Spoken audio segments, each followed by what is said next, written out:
Hello there, friends. Before we jump into it, if you like what we do here on cPDH.guide, the YouTube, and you want to support us in a free way, because, you know, that's what friends do, hit that like, hit that subscribe, even share the damn thing.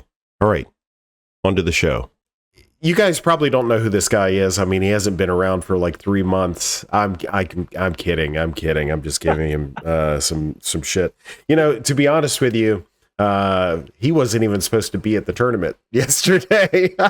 It was I'm not saying it was because of me. I would never claim that that was the case, but we had a conversation the day before. I was like, "Hey, bro, you showing up?" And I was like, "Hey, bro, you showing up?" And he's like, I might. In fact, no, it started out, you're like, "Hey, what are you playing?" And I was like, "Well, first of all, are you playing?" You know, no gaming the system even between pals, you know, so it's like, you know, from there kind of cascaded. And even then, you were like 2 minutes late too, showing up for the player meeting. He's like, "I'm coming, I'm here. So anyway, Ryan was not originally planning on being at Sanctuary 7, but then he turns up and he's like, "Oh, I'm going to lay my big fat Hollow Marauder on the table," and then wins the whole damn thing. Yeah, here we are.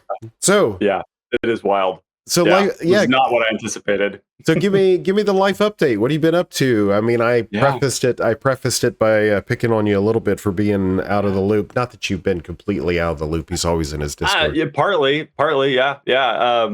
And that leads into the this life update. A lot of folks in the connoisseurs know that that I picked up a new job. I work for a tribal nation in Washington, and I'm their clean energy and climate resilience coordinator now. And the work is pretty all-consuming. And I kind of made a commitment in the first 3 months that I was going to be willing to make some life sacrifices to get a really good head start on the job. And that has paid dividends for the work. It has also come at the cost of like my body and my sanity a little bit, because the work is pretty intense. It's a really challenging environment. Anyone who's worked with tribes will understand that. And what that meant was that I had to leave the streaming behind for a couple of months. And part of that was a gambit. It's to say, like, okay, I've got this job that's compensating me well now, and I still need to get a new computer. My poor computer, bless its heart, I've been asking it to pull so much weight for so long, and it's like 8 years old, and it's like 95% CPU usage every time I try to stream, and getting the blue screen to death pretty regularly. So I said, okay, I'm going to focus on work, focus on staying healthy while I'm doing this, and then save up for a new computer. But I needed to get a car first, because my job is a 40-mile round trip commute. And so I got myself a car. Computer literally just arrived. It's right there. We got the packaging here. Got a CLX custom one. This thing should be good for a long time. So it was really just a matter of adulting and life priorities that I had to kind of shift my attention. But I stayed engaged in the community, and the connoisseurs were actually we are like 3 people shy of 800 people in that server now, which is mind-boggling, because it's crazy. So things are still moving forward. I was still building decks, I'd be like at work on the toilet and nothing else to do, and just be building decks. And so that's kind of the update now. One of the other things is that as a way of rebalancing my life priorities, I am kind of stepping back a little bit from the hard push I was doing at work. I kind of hit the 4 months and was experiencing some symptoms of burnout, and wasn't sleeping well and stuff. So pivoting back towards making sure I'm filling my soul with the stuff I love to do. And of course, you all know Magic, cPDH. I love these things. I love the community. And you happen to be kind of good at it. Yeah, thank you. It turns out, I guess. Or you're just the luckiest son of a bitch on the face of the planet. So I kind of think that's a bigger part of it. I came into this tournament, like you said, with very little prep. I'd been playtesting the shit out of Hollow Marauder for like 6 months. So this has been a labor of love. When it first came out, I think everybody was like, whoa, this could be really good, but mass discard is bad. But when I looked at it and I said, really, this isn't about the discard. This is about the draw 3 that you can do like multiple times in a turn on a commander that you don't want to kill, where the deck itself functionally does not care about any of its pieces. Everything is expendable, including the command zone. Yeah. That So this sort is of this is a great pivot. yeah. Why Hollow Marauder? Yeah. Hollow Because Marauder is all about this deck concept of like, I'm going to make it painful and punishing for you to kill my commander because you know that your one card from hand that kills it is now going to inflict another card disadvantage on you and generate me a card. So that's actually a 3-card disparity. You lose your kill spell, you get a card discarded, and I draw another card off of you. So it really punishes being interacted with removal and even counter spells to a degree. And also, the deck is full of trash. Mhm. It's full of generically crap cards. Like I have 18 self-mill cards, and very few of them are actually meaningful in terms of ending the game. But what that means is that I can actually just swing in with all these cards. And if you kill them, you are feeding my graveyard and you're feeding the synergy into the Hollow Marauder. Mm. And so the concept started with like mass discard, right? Like what if we just focus on discarding cards? And When you say that we, what is the premise behind the we that you were kind of throwing out there?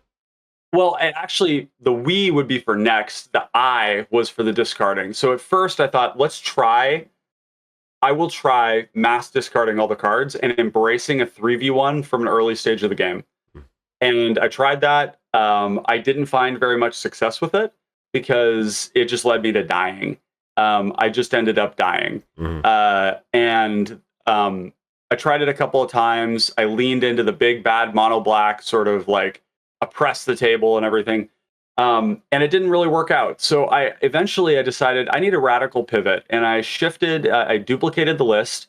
I made a test self mill, kind of turbo mill control deck, like a dredge control deck, and immediately started to see some really powerful results.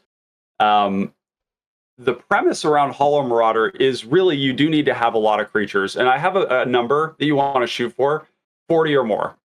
It's got to be a lot. When you mill 3, you want to hit 1 to 2 creatures Because you need the discount. So yeah, you need the discount. The text on Hollow Marauder says discount for every creature in your graveyard. 7 mana, 4/2 flying, costs 1 less to cast for each creature card in your graveyard. When it enters the battlefield, any number of target opponents each discard a card. And then for each player that doesn't discard a card or discards a card with mana value 4 or greater, you draw a card. And so you do need to have a lot of creatures. And that creature focus can be really challenging because it feels like it's going to come at the expense of generically good cards. Ask me how I know.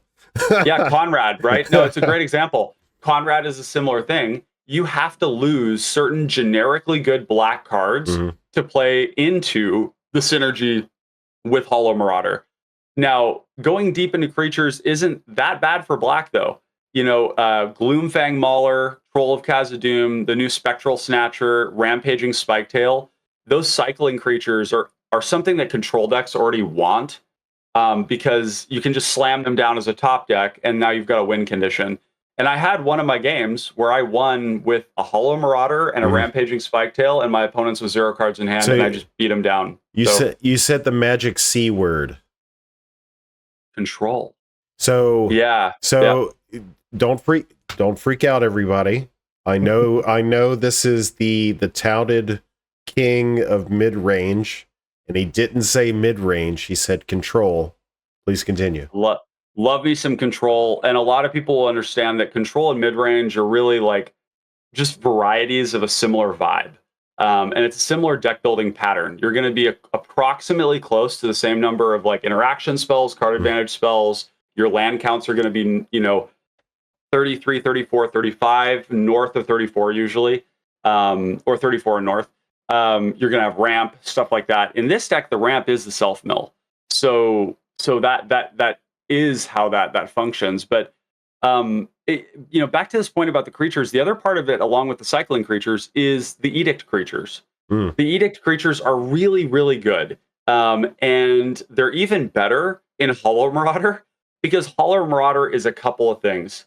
It's an evasive attacker that kills people in 4 shots. More if you play into certain other tech. It is sacrifice fodder, because when it costs you 1 mana, it is the best thing to sacrifice. So when you play a Fleshbag Marauder, instead of the Fleshbag Marauder sacrificing itself and being tempo neutral, you're not adding to your board. I get to play the Fleshbag Marauder after I attacked with Hollow Marauder, and then I get to replay the Hollow Marauder, and now I added 3 power to the board. So it's fodder. It's an evasive 3 attacker. power and likely 3 cards. Right, but what if it's a Rot-Tide Gargantua? Now you have a 5/4, right? Or what about Loathsome Curator, where you have a 5/4 menace now, and you killed something, and you recast your Marauder and drew 3 cards and discarded a card. So playing into this sort of, it's fodder, it's an evasive threat, it's disruption through the discard, and it's a massive source of card advantage. That all synergizes really well, and that started to click as I started to experiment more. I took the list and continued to alter it, and it's been so many different pivots. But one of the things I want to talk about with the deck is its access, its premium access to rituals. I have, for a long time, been opposed to rituals in black decks. And I think that that's generally speaking true. Good. Yeah. I think it remains true. In most black decks, you don't really want a lot of rituals, because really your best ones are Dark Ritual if you have a commander that wants to reuse an ETB, Culling the Weak. Bubbling Muck and Dark Ritual are about the best you get generically in black. This deck gets to run Bubbling Muck, Culling the Weak, Dark Ritual, Songs of the Damned, Cabal Ritual. Tell me the last time you found Cabal Ritual in a deck. I don't play it in Conrad. Yeah. No. Soldevi Adnate, which is, if you don't know the card, 2 mana, cleric, 1/2, sacrifice a black or artifact creature and make black mana equal to its casting cost. Use it as an instant. When you cast Marauder with Soldevi Adnate in play, you sacrifice it for 7. You're going to go absolutely bananas. And the fact that you can do this over and over again is really strong. But it doesn't end there. Gurmag Angler, 1 mana, 6 cost. Writhing Necromass, 1 mana, 6 cost. Actually, I think there's 7 actually on both of these. Yeah, 7. So if you don't have Hollow Marauder and you need to get it back, again, everything is expendable. Attack with it, sack it, make your 7 mana, go explosive, right? And then the next one that's worth mentioning is Scourge Familiar.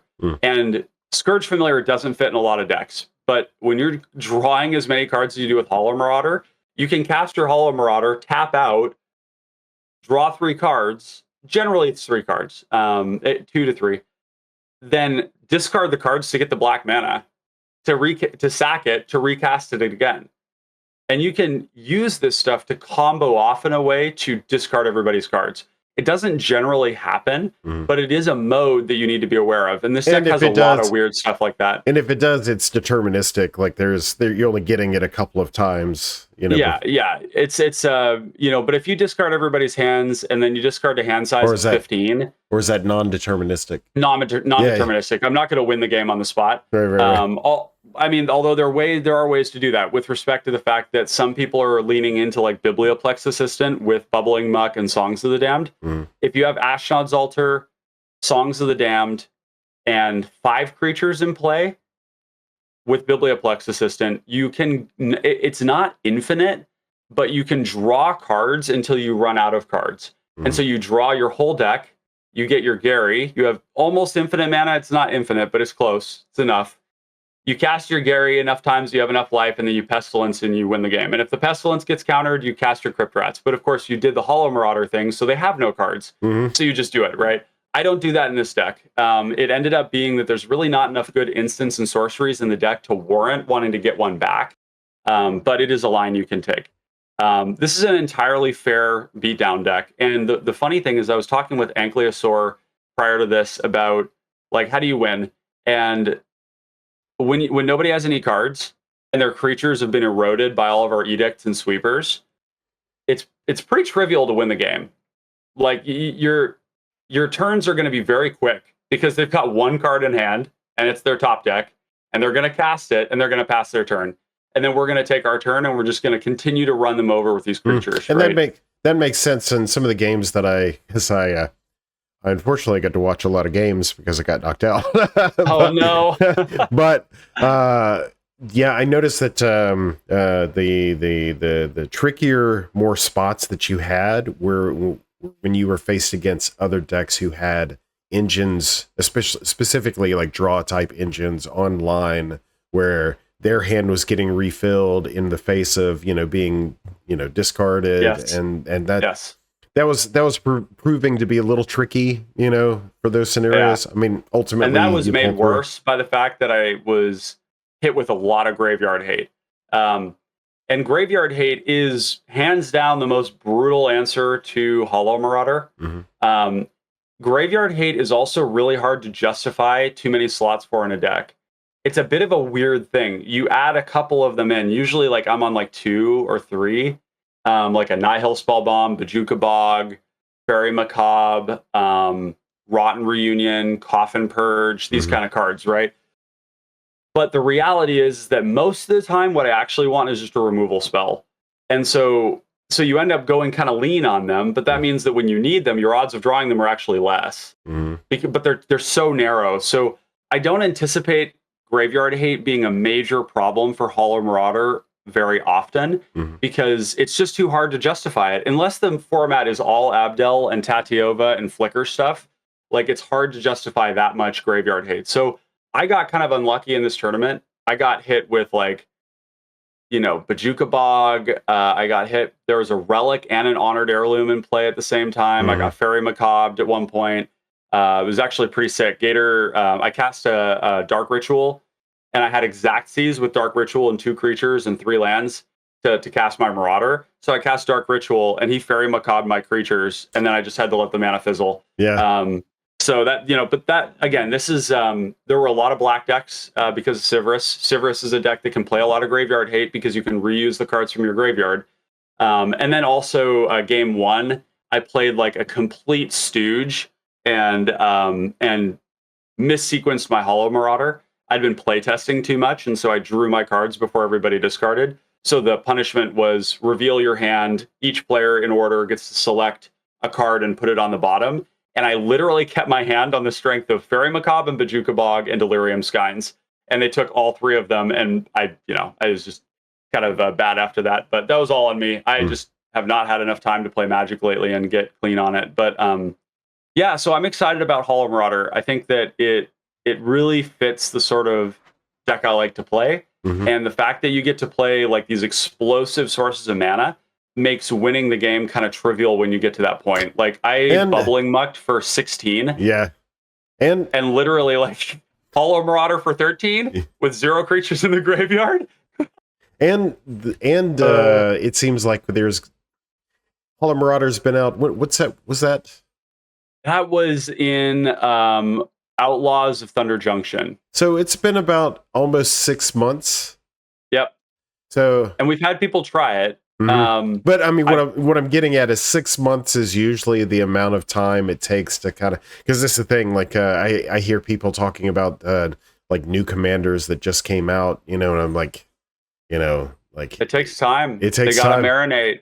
I mean, and look, like this deck before I majorly overhauled it had some pretty predictable cards in it. I'm a proponent of cards that are just good. I like that. So I had Victim of Night and I had Go for the Throat in the deck. And you know what I don't have anymore? Victim of Night or Go for the Throat. Listen to this package of removal. And for folks of you familiar, you're going to notice a pattern here. Snuff Out, 0 mana. Bone Shards puts a creature in the graveyard, 1 mana. Eaten Alive puts a creature in the guard, 1 mana. Defile, 1 mana. Final Vengeance, 1 mana puts a creature in the yard. Ghastly Demise, 1 mana instant speed. Vendetta, 1 mana instant speed. Final Flourish puts a creature in the yard and does it at instant speed. And then we have Overwhelming Remorse. I've never 5 mana, instant speed, exile a creature or a planeswalker. Its cost is reduced by 1 for each creature in your graveyard. So, and look at this. Remorse, Final Vengeance, and Eaten Alive exile the creature. Not a small thing. If you have like a workshop assistant, a mirror retriever, maybe in an Abdel deck where they have Late to Dinner, you exile the Archaeomancer. There's a lot of really powerful things there. And so I basically, and I can even play Death Rattle, like I fill the graveyard nicely, just 6 mana, delve, destroy target non-black, non-green creature, it can't be regenerated, instant speed. So the removal in this deck, highly unique. The rituals in this deck, highly unique. The self-mill, I went deep. I mean, I'm playing Morgue Thrall. I saw that. 3 mana, 2/2, sacrifice it, mill 3. This card is dog shit, man. This is like, but in this deck, it's a ritual. It's a permanent ritual. I'm playing Rotting Rats as well. I did not lean super heavy into the mass discard, but I will say that the card that I love the most in this deck is Delirium Skynes. Delirium Skynes is at its finest when you cast it on turn 3, discard 3 creatures, and ruin everybody's hand to cast Marauder on 4. Yeah, that sounds pretty poopy. It's a very unfun card to play against, but it does the thing. The other thing I wanted to mention too, we have Lotleth Giant in the deck. And that is a card that sees play only in 60 card, really. You don't see it in cPDH because having a deck with this many creatures in it, you need to have a very good reason to do it. And Hollow Marauder demands that you do that. Lotleth Giant with Dread Return and with some of the reanimation spells allows me to dunk somebody, which is really important. Our closers are Lotleth Giant, Gary, Gloomfang Mauler, Troll, Spectral Snatcher, Rampaging Spiketail, Rottide Gargantua, Loathsome Curator, Slum Reaper can be part of the show too. And then another one, Mood Mark Painter. Very familiar with that. Yeah, this card has been absolute gas in this deck. 4 mana, so it's 2 and 2 black, Human Shaman with Undergrowth. When it enters the battlefield, target creature gains Menace and gets +X/+O, as X is the number of creatures in your graveyard. Yeah. And you can 2-shot people with Marauder with this thing. And if you have Dread Return, you can like play it, sacrifice it to a Village Rites, and then Dread Return it to bring it back and give 2 creatures the buff. And you can just like kill 2 players at once. It's really been good. So one of the hurdles was really trying to figure out how do I win the game, because discarding cards and drawing cards isn't enough. You need to have something in there that's explosive. So I'm really excited about the deck. The work that was done on this was not solo me. I worked with Dagon Righteous, with Erosium, with a little bit with Derek, looked at it a bit. There were some other folks here that I'm forgetting the names on, but it was a team project. I needed more eyes on it, and it's only gotten better since then. And that's a group of folks from the Common Connoisseurs. Okay, I was going to say on Reddit or other place on the internet. Like where are these they're patrons? Yeah, sweet on. And that's one of the places where that folks can not just get like an early access to the video, but they're able to work on the deck with me before the video comes out. And that's been, I think, an appealing thing for some folks. And it's a place where I work on the decks a lot. So, the only other thing about the deck. Oh, yeah. 2 cool cards I wanted to highlight. Yeah. Bonebind Orator. Never heard of her. Squirrel. Yeah. 2 mana Squirrel. Exile it from your graveyard. Return another creature from your graveyard to your hand. And the other one is Eerie Soul Tender, which is 3 mana, 3/1, mills 3, and then 5 mana to exile it, return another creature. And I have a lot of cards in the deck that can be cast from the graveyard. And so when you're milling, a lot of times you're just milling over a Dread Return, you're milling over a Soul Tender, and the self-mill, one of the things we identified is that the self-mill is like card selection. Which like, given that the commander already draws a lot of cards, is crazy. Like, I mill over a Gary, and I'm like, oh, sweet, I'll get that back later.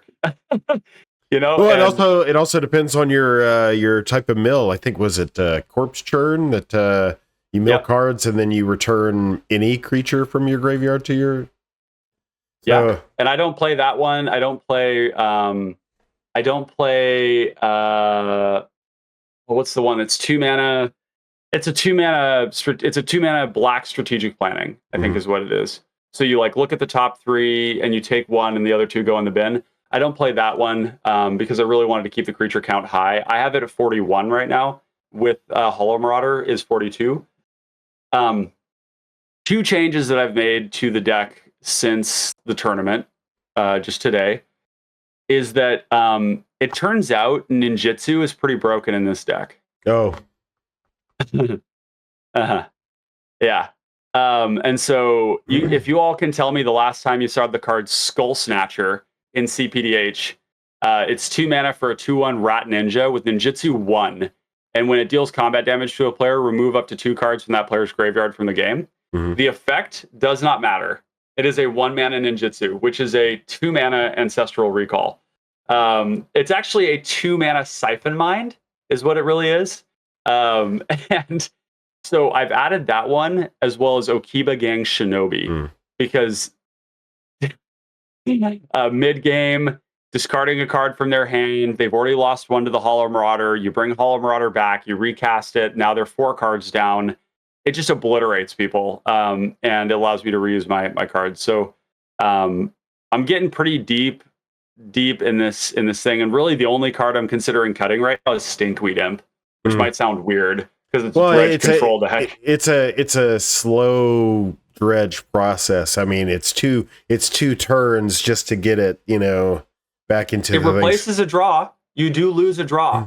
Right. And Stinkweed Imp is not like a great creature to play. It does have Death Touch in a weird way. It's hard to get in the graveyard.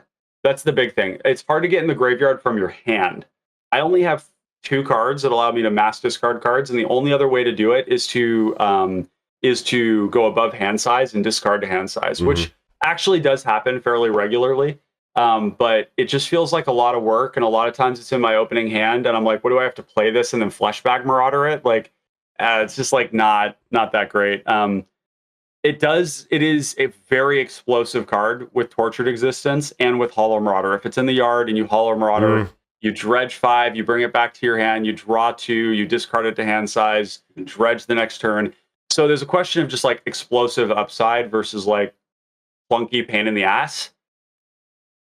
It is one of those cards though that like contributes to a deck that randomly has a lot of Death Touch in it. Stinkweed Imp, Gray Slad, Deathcap Marionette, and Mire Triton, as well as Writhing Necromass, all have Death Touch, which is kind of random, but it's just like a thing that we have, I guess. I mean, it's another tool in the bag. Yeah, so, it is. So allow me. That's probably the most comprehensive 20 minutes on Hollow Marauder that you'll be able to find anywhere. Thanks for watching the video, guys. Allow me I haven't been very loud about my building it. I've been very quiet because I just needed to focus with a couple of people on it and not get like naysaying or anything like that. No. And this is great. So like what I was going to bring up was you talked about a couple of people in the Discord and stuff like that. How many of the Common Connoisseur folks actually played in the tournament? I think it was 1, 2, 3, 4, 5, 6. I think there were like 8 or 9, maybe 10 of us playing there. Now, granted, not completely exclusive, but these are probably people that contribute in some way. Too. Yeah. Contribute in some way in conversation within the CC server. Who aren't just flies on the wall. They're actually active. Right. That's right. And these are unaffiliated too. There's no coordinated team yet. But there's definitely a lot of participation there. I was just stoked to see we had 25 people in it. And it was great. The vibe was good. People were playing cleaner than I was playing. My brain was so smooth that day. This is my birthday weekend. Happy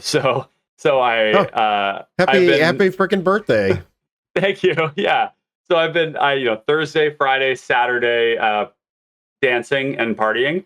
And, the day of the tournament, my brain was so damn smooth, man. It was embarrassing. But I don't know, like, tournament takeaways that we were kind of thinking about mentioning here. I'm always reminded of the importance of like coming into this, like I'm here to play Magic and have fun, and being not results oriented.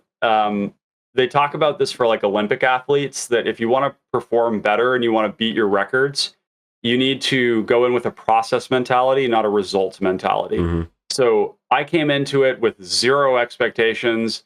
I was like, I'm just here to have fun. Like I'm playing He this was new deck literally not supposed to be there.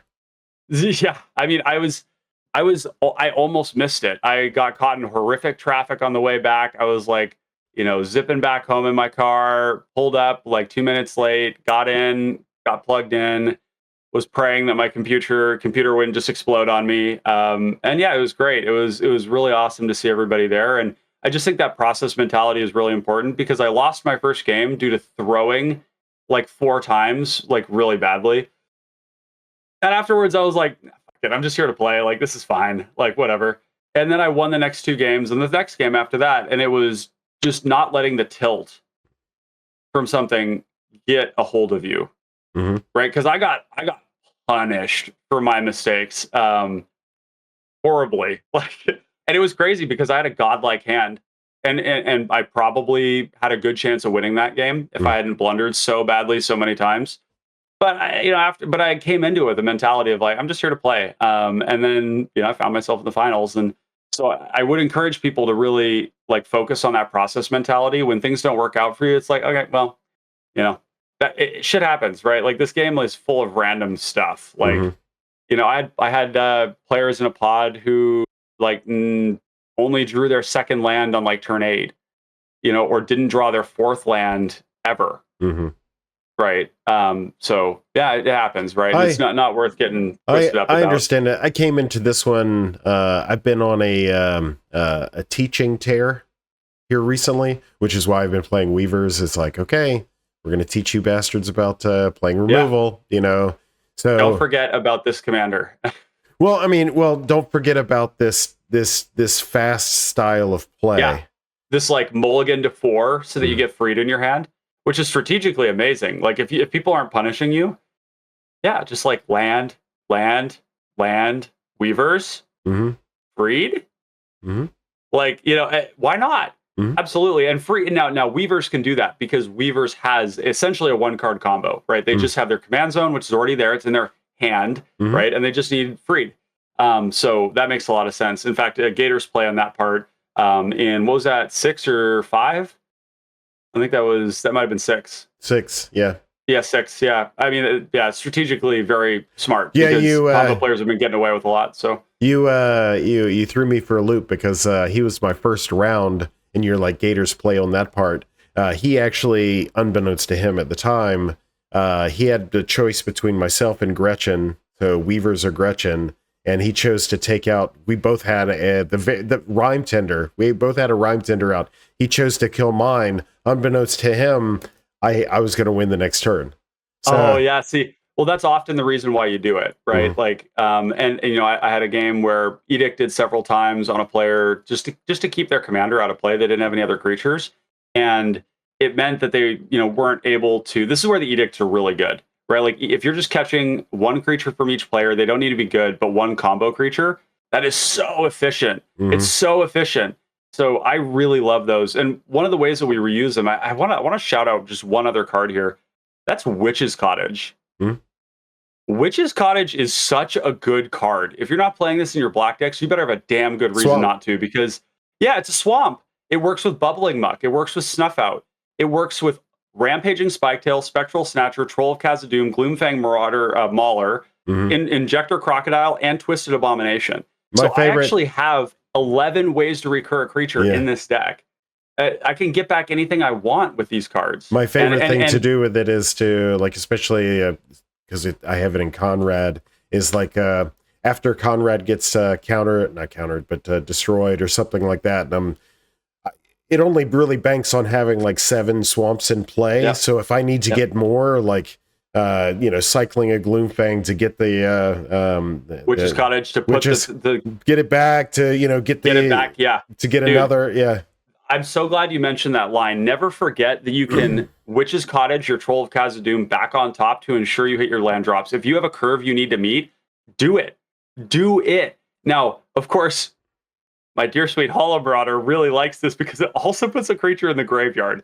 And there's lines in this deck where you go Witch's Cottage or Mortuary Mire to put a card on top, cast your Marauder, and draw the card and play it.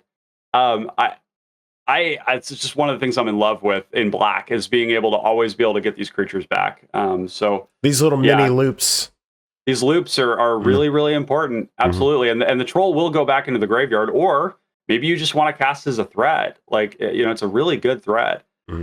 So I was really pleased with the deck. I only made minor changes to it. I may make like one more change to it. If the ninjutsu ends up being really good, I may look into Mokutai Ambusher and Azra Smoke Shaper as well. Because the difference between a card that sacrifices Marauder to recast it is now you're increasing the command tax. Whereas when you cast your Marauder with an ninjutsu creature, you're probably casting it for 1. And so a 2 mana, put a creature into play. It's not diluting the deck with Grave Flickers. And we should probably talk about this because people have asked me, why aren't you playing Grave Flickers? You do not have space. You can't dilute your creature count. And you probably should not dilute your removal count. And you probably shouldn't dilute your plunders. And I've been less high, increasingly less high this year on Grave Flickers. I think I would much rather play like Raise Dead types of effects. And we've talked about this. This is a really cool concept, right? Because the Grave Flicker, I need it at the time the thing is happening. Raise Dead, if I don't have it, I'm going to draw it. I'm going to use it. Yeah. And on top of that, Grave Flickers always invite the 2-for-1, which is a really bad feeling, especially if your creature is important. So like flickering, for example, using like Ghostly Flicker in a Rilsa deck to like get initiative. It's like, well, now you've invited them to kill your creature, and it's just a lot of mana, right? Like now you're gonna have to cast your commander for 7, maybe 9, and so I think that there's a lot of value to looking at cards like Crawl from the Cellar, Raise Dead. There's other ones too, but just a 1 mana recur the creature, and those cards work really well in this deck too because Hollow Marauder is going to be 1. So another card you can consider for this deck if you have an extra slot and it doesn't get you below 40 creatures is Crawl from the Cellar. I don't play that one because I have Bonebind Orator and Eerie Soul Tender, but you could play that one too. Now, one thing we were going to talk about too was the distribution of different deck archetypes that were in the tournament, right? Yeah, tournament. You're saying there were under the umbrella of players. Tournament takeaways. So my premise that I was leading you to, because I'm a very good reporter and I do leading questions, was that with a number of Common Connoisseurs regulars, I felt that there was a weird, not weird, but a non-normative, like skew to, because Sanctuary is usually heavily skewed combo. Yep. That was not the case. So, and that might be there's probably a part of that is people who are interested in non-combo centric stuff, which is a lot of what I promote because, the format that we were in when we started, we were both playing non-combo stuff a lot. And that was because there wasn't a lot of it. It's what we like to play in a lot of cases. Well, it's not that I wanted to. I like playing combo, but like it's underdeveloped. Yeah. That's part of it, right? There's not enough people looking at those things and seeing all the different opportunities there are. So we did a lot of development in that, and I think a lot of connoisseurs, not all of them, obviously, and not even majority of them, but there's maybe a swing towards that. But the other part of it too is that I think that as we've seen, Malcolm decks do really well, and Weaver's decks do really well, Gretchen, low creature count decks. I think that there was an identification that easily disrupting those players during these like high risk, high reward plays where you either win the game or you're going to be set back really far. I think that played a role too. So just the performance of combo lately probably incentivized people to think, well, geez, it's so easy to punish with like an edict or a bolt or anything else that it feels like the right thing to try. Allow me to touch on this a little bit because I got the Bodarn report. We were supposed to put out the quarterly report like 10 days ago, but like life's been kicking my ass, So keep talking. I need to get a drink, but no yes, worries. keep talking. I can hear you. I'll entertain these people. So the long and the short of it is that even though Combo has been experiencing, some wins, I feel like people are focusing on those wins a little bit more. Ryan just won with a non-combo deck. Heartless just won with a non-combo deck. In this past quarter, it just feels like what's that? What is it? Streisand effect or something like that? Or like a sort of undulating sort of like pattern of ups and downs. No.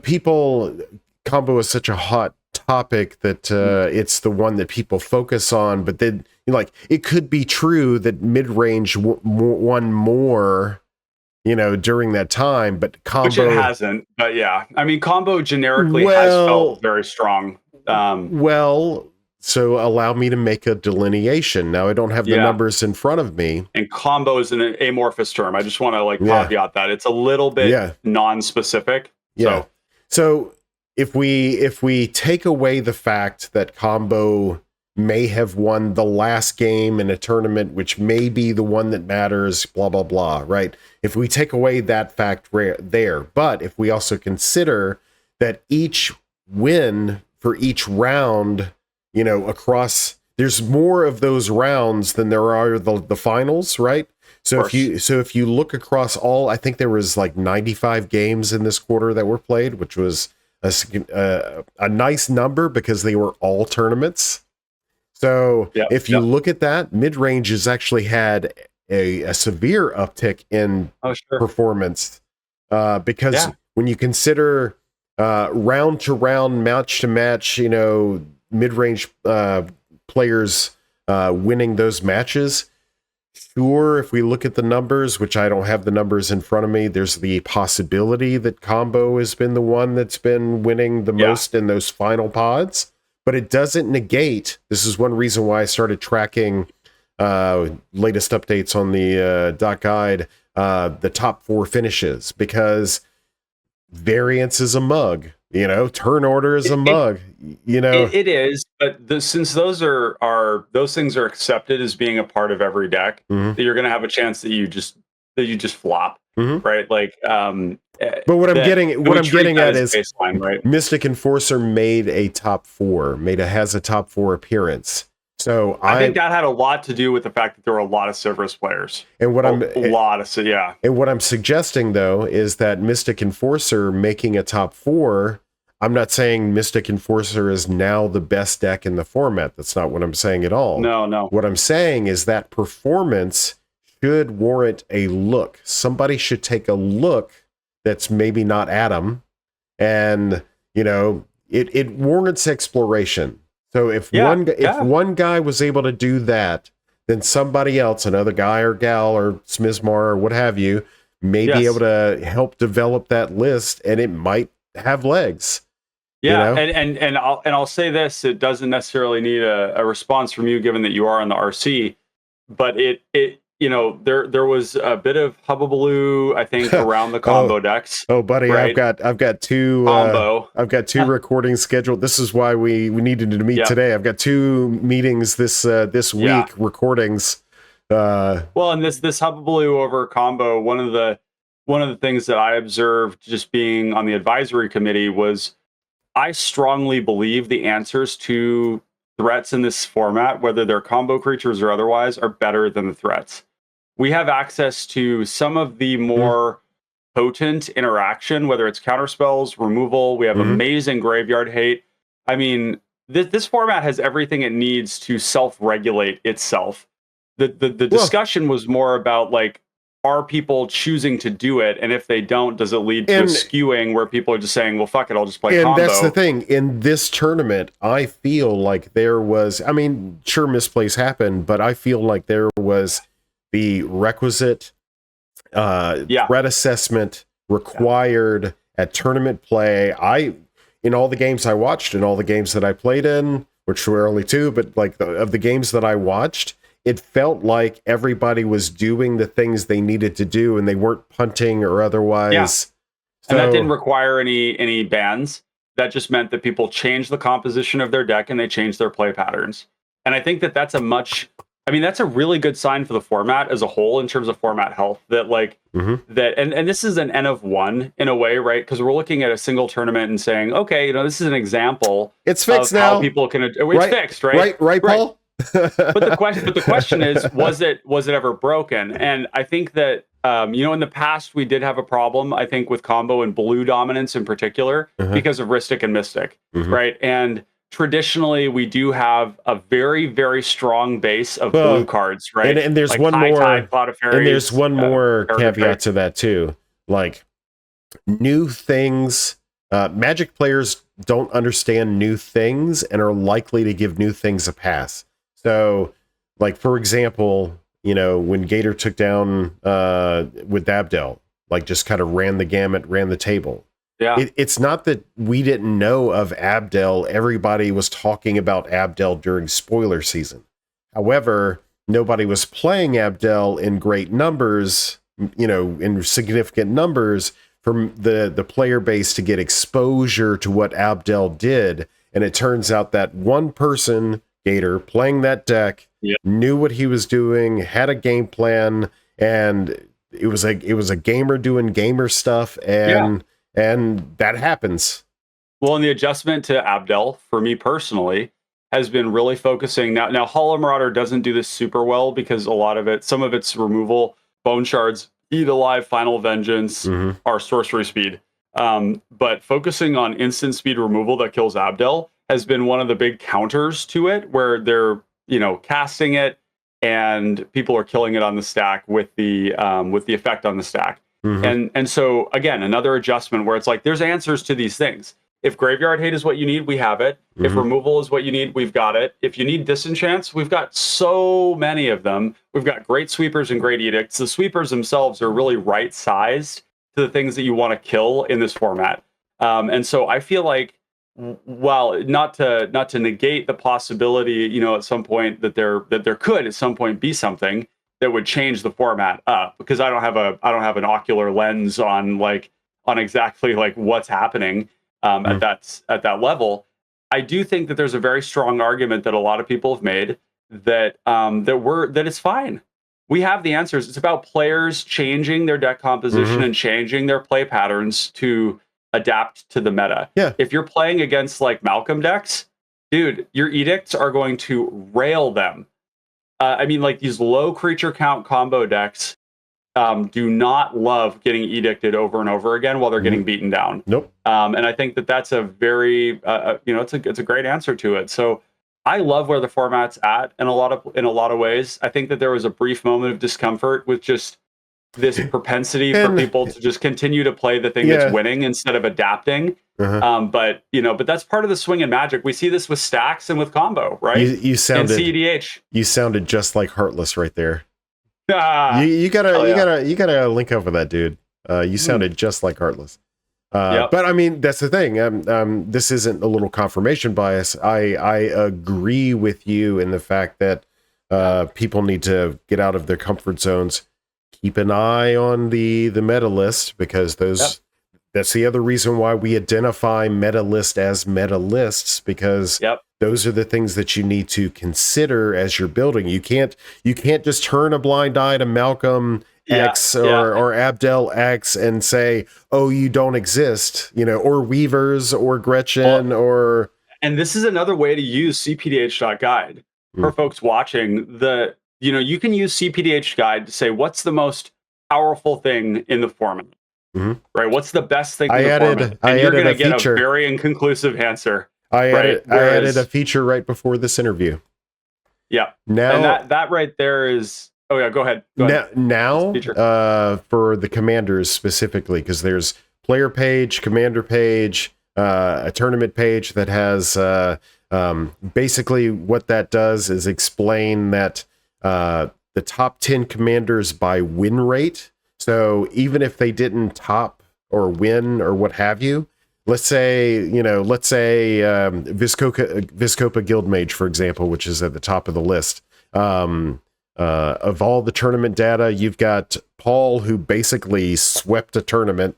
He went 4-1, and then you had a couple of other players who won one game but lost two. So now you've got between all of those numbers, you've got a significant win rate, like 42, I think, percent is the win rate. So just kind of looking at it from that perspective, I wanted to identify the win rate for those commanders, and then illustrate how many commanders were in a top 4 of an event. And we've had 16 events at this point. So that way you can kind of marry the two and say, okay, this one is a fluke, this one is consistent, yada, yada, yada. But that's not the new feature. The new feature is on the commander page. You can actually select the event. So you can specifically go to Sanctuary 7 and see the particular commanders that were played in that event and see what their record were. So now you can go event by event and see the change. Adding extra granularity to the data. And that's important because I think there are 2 different ways to use the guide when it comes to deck selection and to deck building. You can use it to select the most powerful thing, the best thing, or you can look and see what are the things that I need to be answering, right? What are the questions that I need to have answers for? And so when I look at it, I think a lot of my thinking is about Abdel, Malcolm, Gretchen, and Weavers. And it's not because those are the best decks in the format. They're just very popular and they are powerful. The cPDH, and they have a consistent win condition.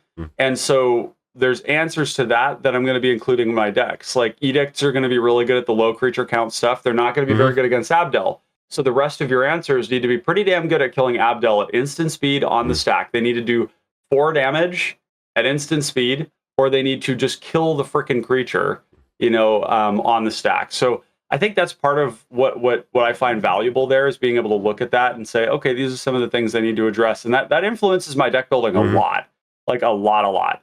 And it influences my deck choice too. Now, yeah. Well, let's take 5 minutes. So we've talked briefly about the tournament, but is there anything inside the tournament? We already mentioned that there was a more than usual or less combo, more other stuff, and we had a significant number of regular participators in the CC, so that could be correlation, not causation, but maybe correlation. There between your rounds. Oh, we also talked about there being a greater intensity of threat assessment. People were pretty dialed in with the things that they were doing. Didn't seem like there was anybody playing decks that they just picked up off the street out of a mud puddle.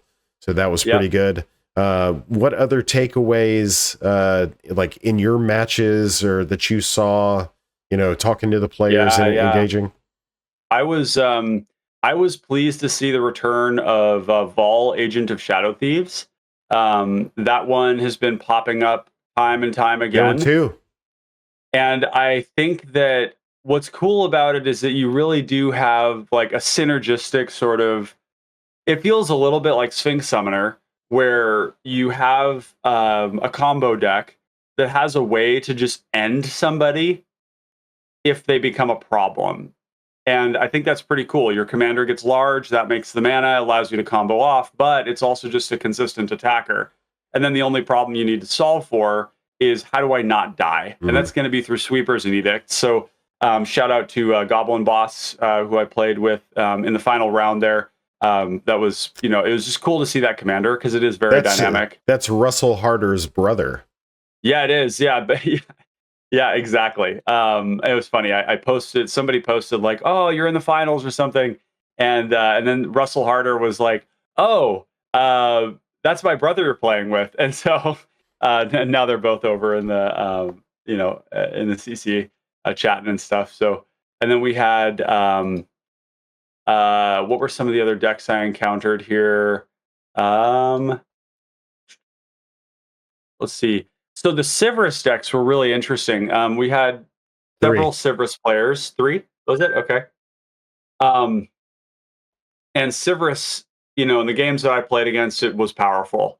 The ability to consistently hit your land drops once you have Sivrus, because nobody takes 3 for a land drop unless it's like a Bajuka Bog and they're threatened by that.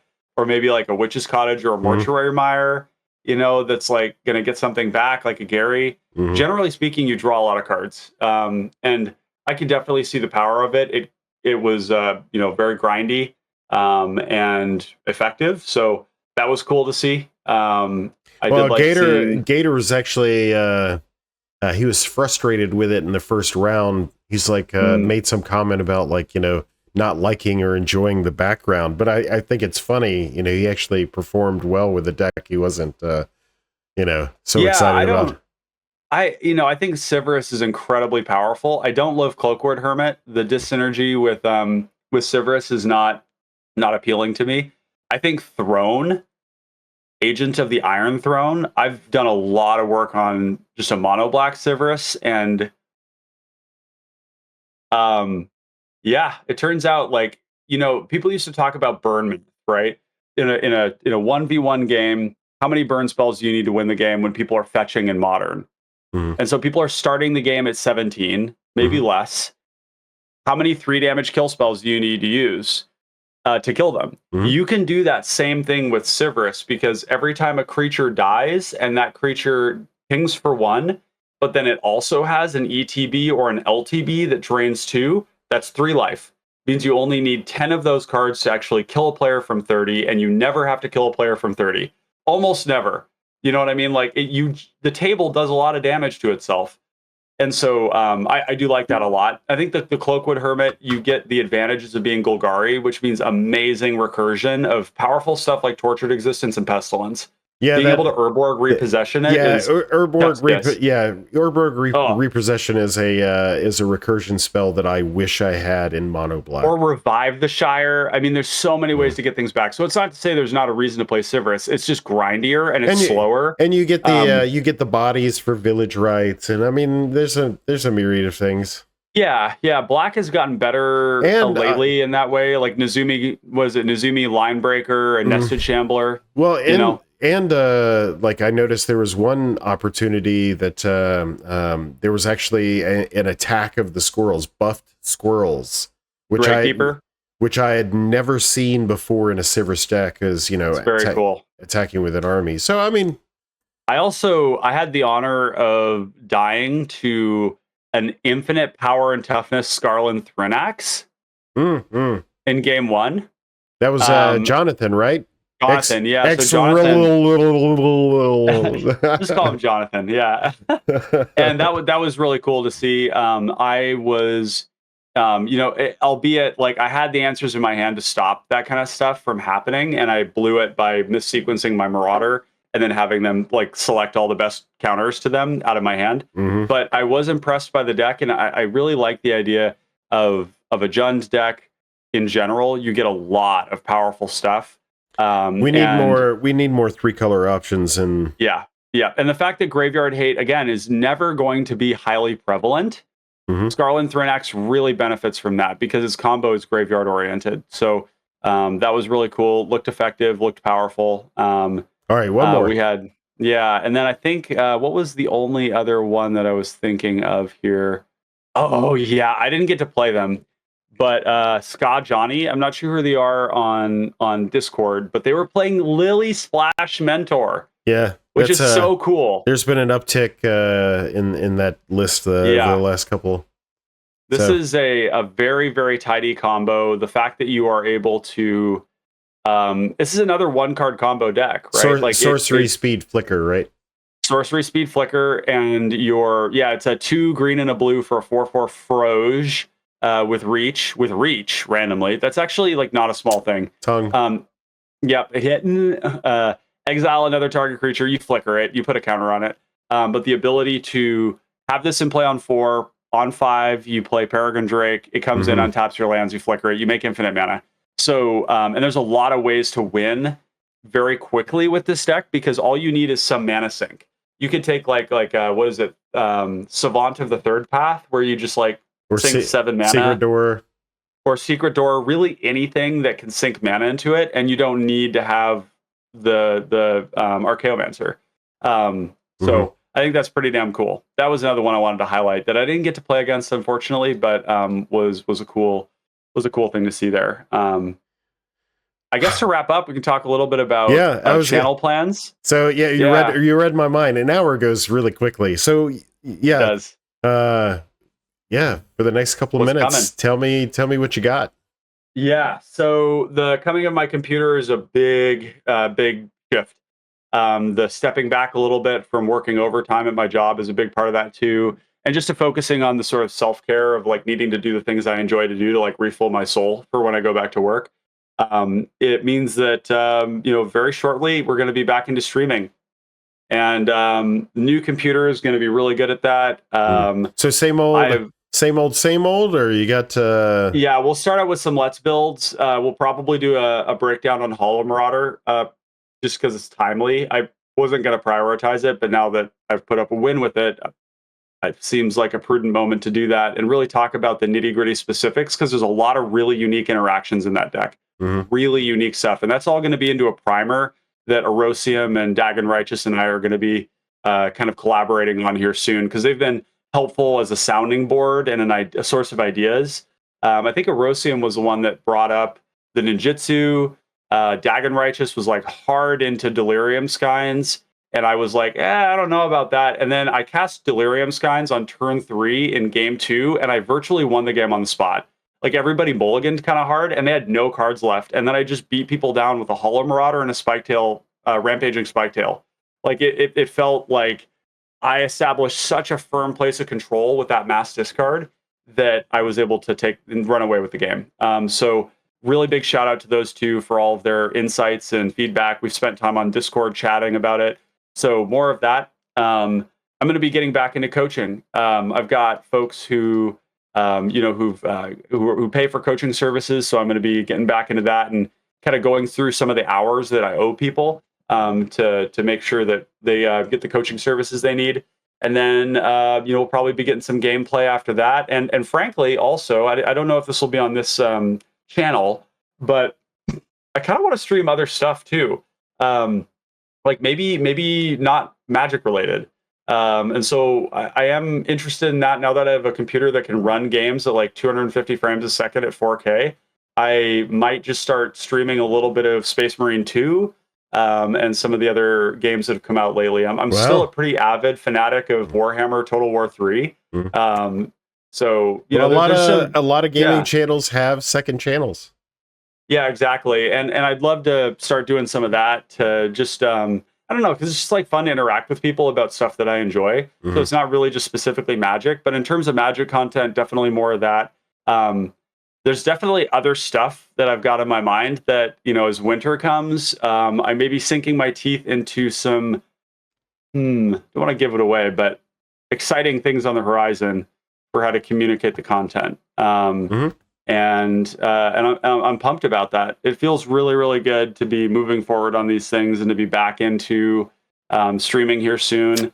I just got to take all the padding out of it, What a way to come back, Hi, my name's Ryan. Sorry, I've been on sabbatical. I haven't played Magic in months. Here's a deck. You mind if I play? Okay. Oh, I win? Nice.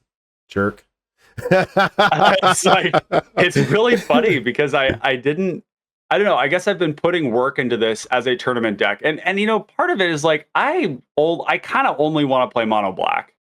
Like in my heart of hearts, I'm a bastard. I like to play mono black so much, and so for me to bring Hollow Marauder in and do well with it felt really good. So don't say what if you guess it, don't guess, but like this is my next. Yep. Well, and I did pretty well with the Dalek Squadron as well. I continue to work on that one as well. Just being like a more proactive. That was actually good because I've played against not you. Well, you played Dalek Squadron, but also I've played against other players who have been informed by you and Springer. Yeah, Springer was one of them. Yeah, who's playing Dalek. Yeah, good job. Like, because everybody was kind of comparing. I don't think there is. I mean, there's a natural comparison to Subordinate. But I don't think there is a comparison to Subordinate after seeing it. They're two different things. They're really, exactly. And I think people, when they looked at Dalek, they were like, why would you play this over Subordinate? It's slower. And the reality is that Dalek is you trade a little bit of pressure for like a nauseating amount of card advantage. And for a proactive mid-range deck to have, 19 draw spells in it, and they're like almost all 2-mana draw 2s that cost you no tempo, is really, really good. And it's also not the kind of deck like Loyal Subordinate does have this pattern where, like, when people launch it into play quickly, you take like 2 hits off of it, they kill it, and then it doesn't come back for a long time. Whereas Dalek Squadron doesn't apply as much pressure, so it doesn't warrant as much attention. There's scarier things. I just realized we did it again. Brian and I have known each other for a while. Oh yeah, we were wrapping up, and now we're back into the sauce. Okay. So Ryan is going to be streaming again. Date to be determined. I don't want him to get this is the hard date, because within a week or so. He's got to get his computer set up, get back on the thing. He owes me an updated photo for the thumbnail, not a dick pic. So nobody wants to see that, though. So man, once again, what a way to come back. Congrats on the performance. I don't think we played each other at all in this tournament, which is fine. We'll catch you. We'll catch you on the next one. I think the next one is actually Common Cause 6 in November or something like that.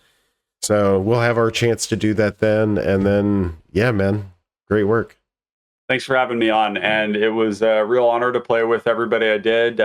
Folks kept a good attitude and a lot of good light banter while still finishing the games and not having draws. And we only had two draws in the draws. Wonderful. Draws are still happening, but I've got a theory, and maybe we can talk about that on your channel next time. I would love to. Absolutely. Yeah. So just really grateful for everyone, for the community, for Bobby, for organizing, for all the people I played against, for members of the patrons and supporters who've been helping work on decks while I wasn't making content, and also for the patience of all the people who've been supporting me through the last, year and a half, in times where there wasn't content. I mean, that's a big show of faith from folks. So big gratitude. Sweet. All right. Before we start talking again, say bye, Clay. Say bye, Ryan. Bye. Have a good one. Thank you, everybody.